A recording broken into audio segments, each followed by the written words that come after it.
Wildlife biologist Jeff Corwin is on the phone now. Jeff, how much responsibility do you think Disney bears here? Well, I think it's important to note, Elaine, that Disney has been in operation with this park for well over 4 decades. They get tens of millions of visitors a year.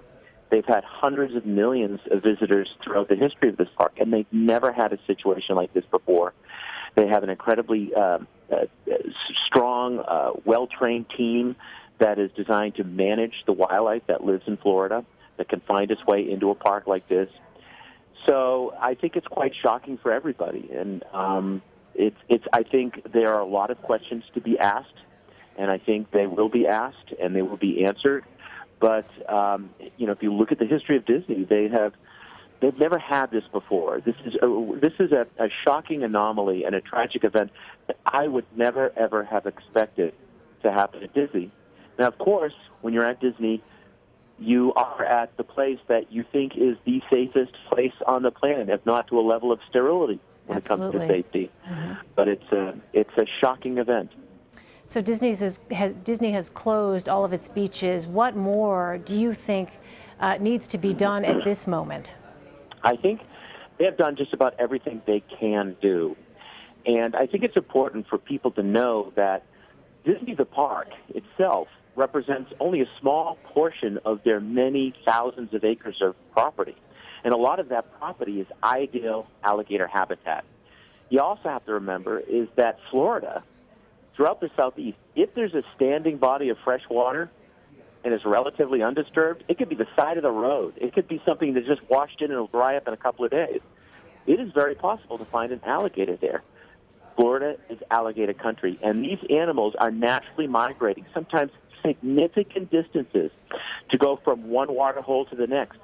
So what they try to do is manage the situation. They keep an eye on animals. If they hear complaints, they react completely and quickly, and they will take what they may perceive as a problem animal and extirpate it, pull it out of that situation.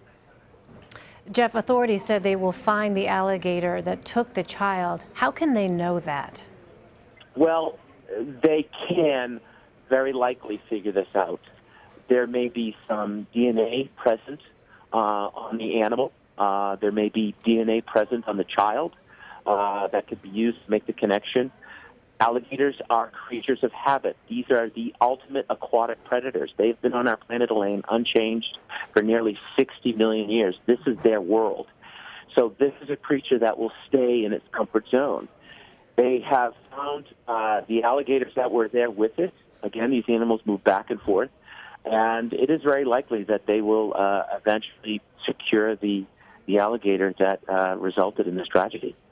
Jeff, how common is it that a human will be attacked, a child will be attacked by an alligator? And what, if anything, does it tell you? Does it suggest authorities say that this child's body was found intact? Well, I think it's important to note that when we see and hear and experience these tragic situations, it just kind of floods that natural defense response in all of us.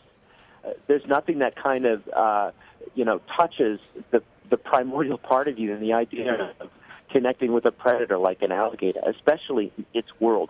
But these events are incredibly rare. In over 70 years in Florida, there have only been a few dozen cases. And most of those situations, when these predations, these alligator-human conflicts happen, it is the result of something that sometimes people have done. For example, feeding them, going to the water hole, those animals getting a comfort zone, depending on people for food, losing their fear. That's when problems often like this happen. This clearly was not the case.